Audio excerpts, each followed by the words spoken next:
Lima ka mga barangay sa lungsod sa Sultan sa Barangis, Maguindanao Province apektado sa baha tungod sa paglapaw sa mga sapa duol sa Liguasan Mars.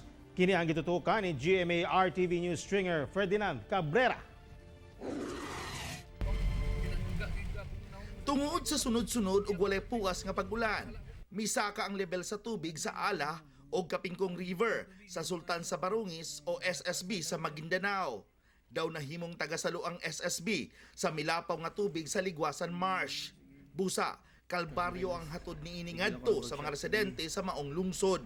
Sumala sa lokal nga kagamhanan, mukabat sa 5 ka mga barangay ang gibaha, diin kapin kung kulang 1,000 ka mga pamilya ang apektado. Kini mao ang poblasyon Baruraw, Gadungan, Paldong, Kulambog ug Papakan. Nagkaroon na ng overflow yung Ala River.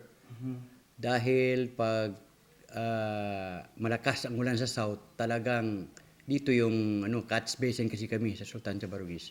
Lahat ng river, gaya ng Ala River, Kabulnan at saka Kapingkong, ay dito talaga ang buhos sa Sultan sa Barangis.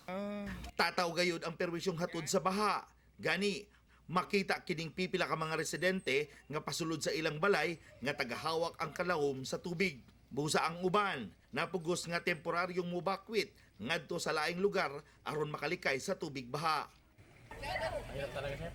No, Yung asawa ko nila dyan, yung na kami sa palengke. lumipat na kayo. Ako, si Ferdinand Cabrera para sa One Mindanao.